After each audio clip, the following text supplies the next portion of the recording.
Buenos días, tardes o noches, depende de la hora que estés viendo esta exposición. Somos el equipo 3 conformado por mi compañero Raúl, Nailea, Leslie, Dulce y su servidora María José. Nos toca exponer el tema de la deformación plástica de la materia del submódulo 2, impartida por el profesor Marco Flores Ureño. ¿En qué consiste el proceso de la deformación plástica? Consiste en someter los materiales a la acción de fuerza que superen su límite de elasticidad, de modo que provoquen en ellos deformaciones plásticas de carácter permanente. Una deformación es plástica siempre y cuando, al cesar la fuerza que la origina, el material no recupera su forma inicial. Estos procesos se clasifican en dos, procesos en frío y en caliente. Dentro del proceso caliente nos encontramos la forja, que consiste en un proceso de deformación en el cual se comprime el material de trabajo entre dos matrices, usando impacto o presión gradual para conformar la pieza.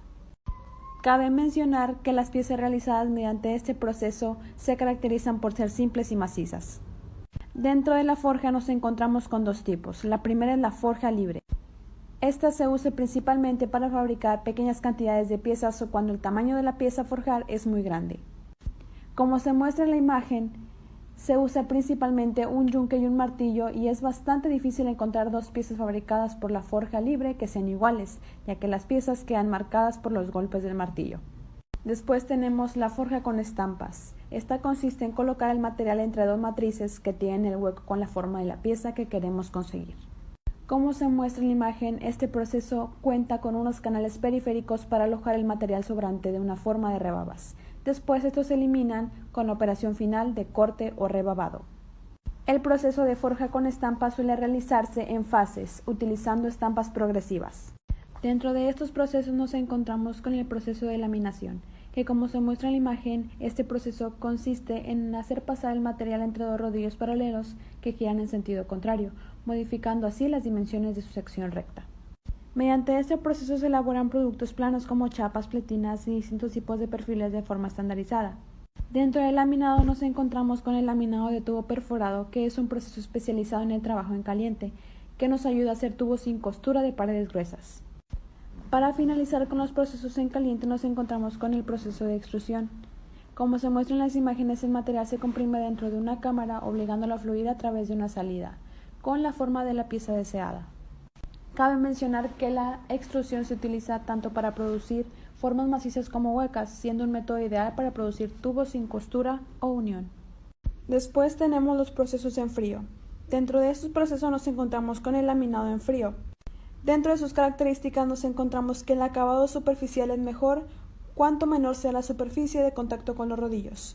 Los rodillos que se utilizan son de pequeño diámetro, ya que debido al incremento de acritud y fuerza aplicada es necesario utilizar sistemas que impidan la deformación de los rodillos de contacto. Dentro de la laminación nos encontramos la laminación de roscas, que como se muestra en la imagen se usa para formar roscas de piezas cilíndricas mediante su laminación entre dos matrices. Este es el proceso comercial más importante para producción masiva de componentes como roscas externas, entre ellos pernos y tornillos. En este proceso hay matrices de dos tipos: matrices planas que se mueven alternativamente entre sí y matrices redondas que giran relativamente entre sí para lograr la acción de laminado. También está el proceso de laminación de ruedas dentadas. Como su nombre lo dice, aquí se producen ruedas dentadas que se usan en la industria del automóvil. Su proceso es similar al laminado de roscas, solo que las características de deformación de los cilindros se orientan paralelamente a su eje. También tenemos el estirado trefilado, que es una operación donde la sección transversal de una barra, varilla o alambre se reduce al estirar el material a través de la abertura de una matriz, como se muestra en la imagen. Se usa el término estirado para barras, mientras que para alambres se llama trefilado. Y para finalizar, dentro de la conformación de chapas se encuentra el cizallado, que como se muestra en la imagen consiste en el corte de lámina por una acción de cizalladura o cortante entre dos bordes afilados de corte. El troquelado, que consiste en el corte de una lámina a lo largo de una línea cerrada en un solo paso para separar la pieza del material circundante. Y el punzonado, que es un proceso muy similar al troquelado, excepto que la forma que se corta se desecha. En los procesos en caliente, por lo general, se suelen obtener materiales con forma y dimensiones particulares, así como las barras. Y el frío es al contrario del caliente. Este es empleado a nivel mundial para fabricar productos más diversos, como por ejemplo clavos, tornillos, bulones, tubos de cobre, botellas de aluminio, etc. así como también algunos objetos metálicos de uso doméstico, como mangos, bisagras, elementos de unión, listones y utensilios de cocina. Esto es todo de mi parte. A continuación os dejo con mi compañera Dulce, que les expondrá del tema de material en bruto más comúnmente usado. Mi nombre es Dulce y procederé a explicar el tema titulado El material en bruto más utilizado comúnmente en la deformación plástica. Respondiendo al título, debido a que los metales deben ser conformados en la zona de comportamiento plástico, es necesario superar el límite de fluencia para que la deformación sea permanente, por lo cual el material es sometido a esfuerzos superiores a sus límites elásticos. Estos límites se elevan consumiendo así la ductilidad.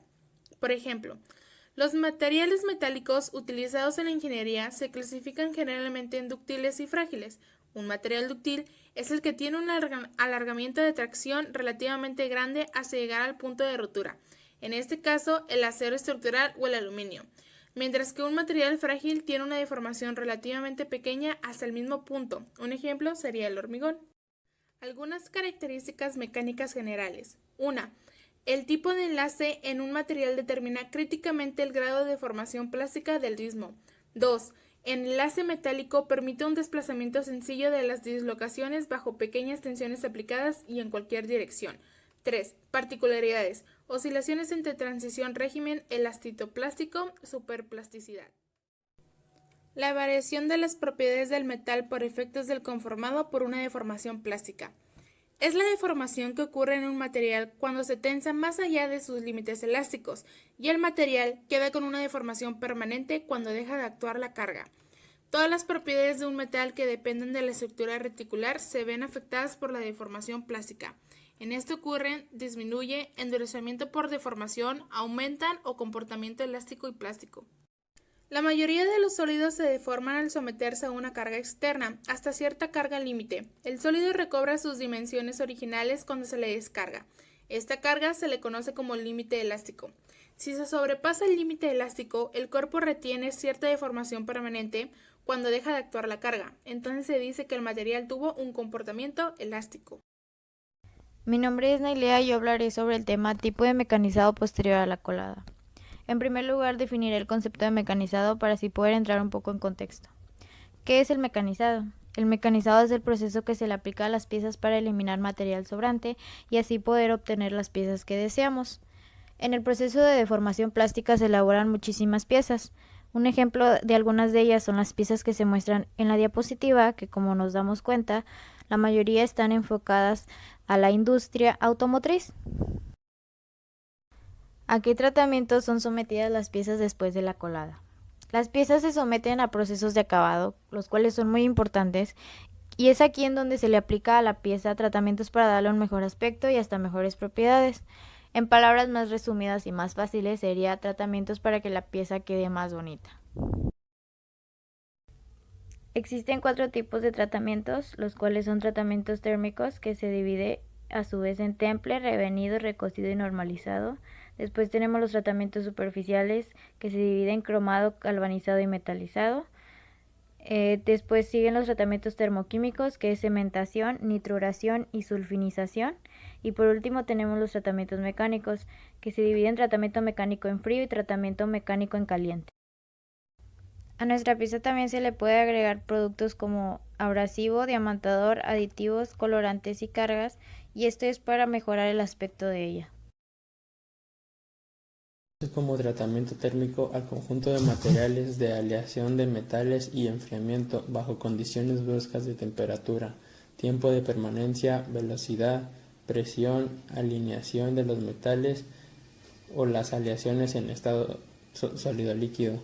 Los tratamientos térmicos básicos más utilizados en la práctica industrial son el normalizado, el temple, el recocido y el revenido. El normalizado es devolverle el material de las propiedades y estructuras que ordinariamente se consideran como normales y características de su composición, eliminando las tensiones internas. El recocido consiste en una serie de tratamientos cuyo objetivo principal es ablandar el material para facilitar su mecanizado o trabajado. Tiene como objetivo endurecer y aumentar la resistencia de los materiales. Los principales factores para tener en cuenta son forma y dimensión de la pieza, composición química del acero, tamaño del grano de acero, medio de enfriamiento utilizado.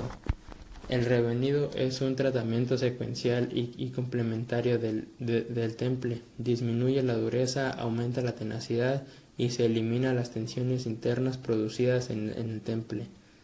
Algunos otros de los tratamientos térmicos que existen también son la pasteurización. Su uso básicamente es para la destrucción de patógenos en envases de plástico.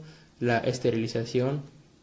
Este tratamiento se utiliza más que nada para que los alimentos envasados resistan la temperatura del ambiente.